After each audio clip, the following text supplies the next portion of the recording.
BNR gold and diamonds తరుగు తక్కువ బంగారం ఎక్కువ ఇప్పుడు మన వైజాగ్లో. ఆయనకి స్క్రిప్ట్ పేపర్ ఆయన స్వతహాగా చదువుకోవడం ఇష్టం ఉండదా? ఆహా. మనం చదవాలి. ఓకే. మనం చదివి వినిపిస్తే ఆ డైలాగ్ని ఎట్టా పలకాలి అనేది ఆలోచిస్తూ ఉంటాడు. ఓకే. ఇప్పుడు చదువుతూ ఉంటే కాన్సన్ట్రేషన్ అంతా పేపర్ మీద ఉంటుంది. ఇప్పుడు డైలాగ్ చదివేటప్పుడు ఆ సౌండ్ విని దాన్ని ఫాలో అవుతూ ఉంటాడు అనమాట. అదొక టెక్నిక్ ఆయనది. తర్వాత అండి ఆ ఏజ్లో కూడా ఏంటి గోపాలకృష్ణుడు సినిమాలో నాగేశ్వరరావు గారి పక్కన హీరో పక్కన జనరల్గా హీరో పక్కన ఒక యంగ్ కమెడియన్ ఉంటాడు.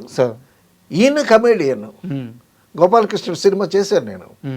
సో పక్కన నాగేశ్వరరావు గారు, రామారావు గారు పెద్ద పెద్ద హీరోలు ఉన్నా కూడా తన పాత్రకి మాత్రం ఎంత న్యాయం చేయాలో అంత న్యాయం చేస్తాడు. సో తర్వాత సీన్ ఏదన్నా డౌట్ వచ్చిందనుకోండి, డైరెక్టర్ గారు సీన్ చప్పగా ఉందండి చెప్తారా అంటాడు. అని దానికి బ్లడ్ అండ్ ఫ్లెష్ ఎక్కించడానికి రైటర్ చేత డైరెక్టర్ చేత ఏదైనా యాడ్ చేసి తర్వాత ఆయన ఇంప్రూవైజ్ చేస్తాడు. విశ్వనాథ్ గారే ఇంప్రూవైజ్ చేస్తాడు. దాన్ని ఇంకా ఎన్హాన్స్ చేస్తాడు రామలింగయ్య గారు. అసలు సప్తపదిలో కానీ శంకరాభరణలో కానీ ఎటువంటి క్యారెక్టర్ చేశాడు నేను రామలింగయ్య గారు.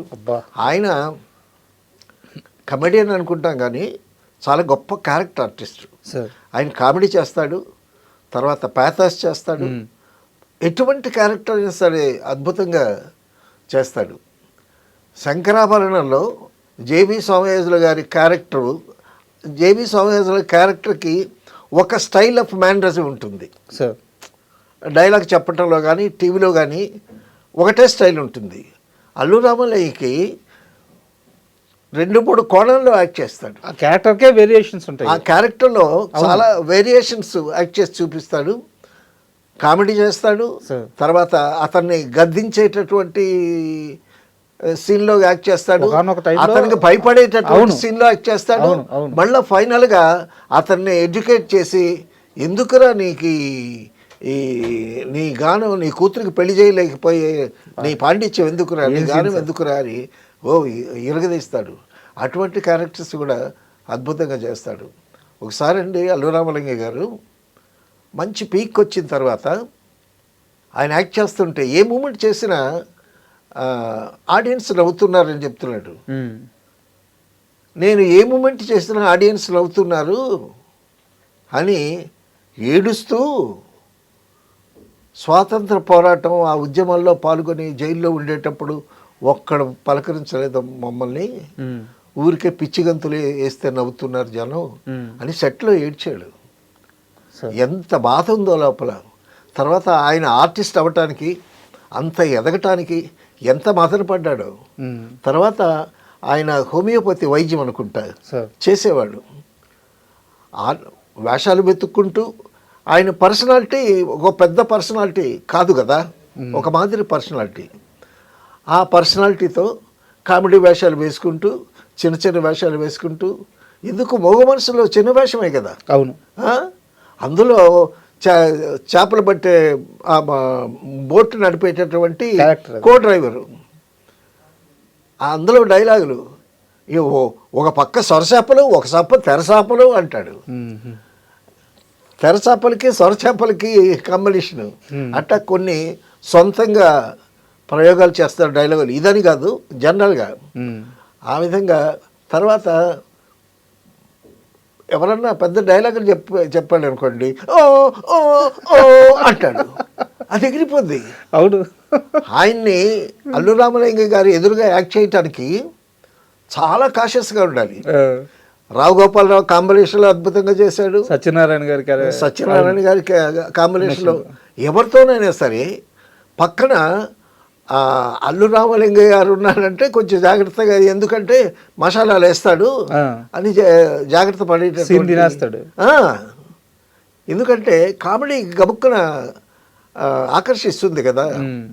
ఆ విధంగా అటువంటి అద్భుతమైనటువంటి ఒక చిన్న క్యారెక్టర్లు వేసి తర్వాత ఎదిగి, తర్వాత హీరో పక్కన కమెడియన్గా వేసి, తర్వాత అద్భుతమైనటువంటి పర్ఫార్మెన్స్ ఇచ్చి, ఒక మనకున్నటువంటి క్యారెక్టర్ ఆర్టిస్ట్లో రావు గోపాలరావు కానీ, సత్యనారాయణ కానీ, జగ్గయ్య గారు కానీ, ప్రభాకర్ రెడ్డి గారు కానీ ఎవరికి తీసిపోయినటువంటి అబ్బో పర్ఫార్మెన్స్ ఇచ్చి గొప్ప పేరు తెచ్చుకున్నాడు కమెడియన్గా.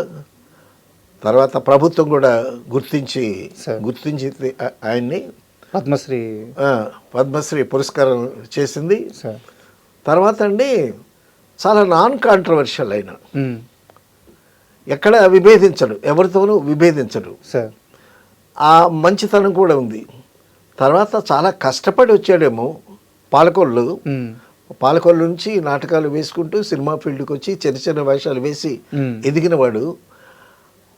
కష్టం సుఖం తెలుసు, అంటే వేషాలకి పడ్డ కష్టం తెలుసు, ఆర్థిక పరమైనటువంటి కష్టాలు కూడా తెలుసు.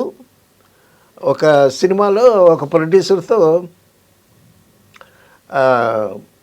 15,000 అడిగాడంట. ఓకే, 15,000 అడిగితే 10,000 అన్నాడంట. లేదు 15,000 అన్నాడంట. ఆయన 10,000 అంటాడు, ఈయన 15,000 అంటాడు. అంటే ఈ విషయమేమో అల్లు అరవింద్ గారితో చెప్తే, ఓ పని చేయండి, మీరు ఆ 10,000 మీరు తీసుకోబాకండి, సినిమా 6 నెలలు తీసుకుంటారు కదా సినిమా ప్రొడక్షన్ టైంకి, ఈ 6 నెలలు అయిన తర్వాత వడ్డీతో సహా 10,000 తీసుకోండి, లాస్ట్లో తీసుకోండి అని అల్లు అరవింద్ గారు చెప్పటం, కొడుకు సలహా. తర్వాత మరి తండ్రి గారి కష్టాలు, ఆయన డెవలప్మెంట్, ఆయన ప్రయాణం చూశాడు కదా, ఈయన కూడా చాలా జాగ్రత్తగా అల్లు అరవింద్ గారు. సో అల్లు రామలింగ గారు ఎదిగిన క్రమంలో తర్వాత చిరంజీవి గారితో సినిమాలు తీయటం, చిరంజీవి గారిని చూడటం. ఇక్కడ ఒక విషయం చెప్పాలి, నేను క్రాంతి కుమార్ గారి దగ్గర పనిచేశాను కదా, క్రాంతి కుమార్ అంటే బాగా ఇష్టం.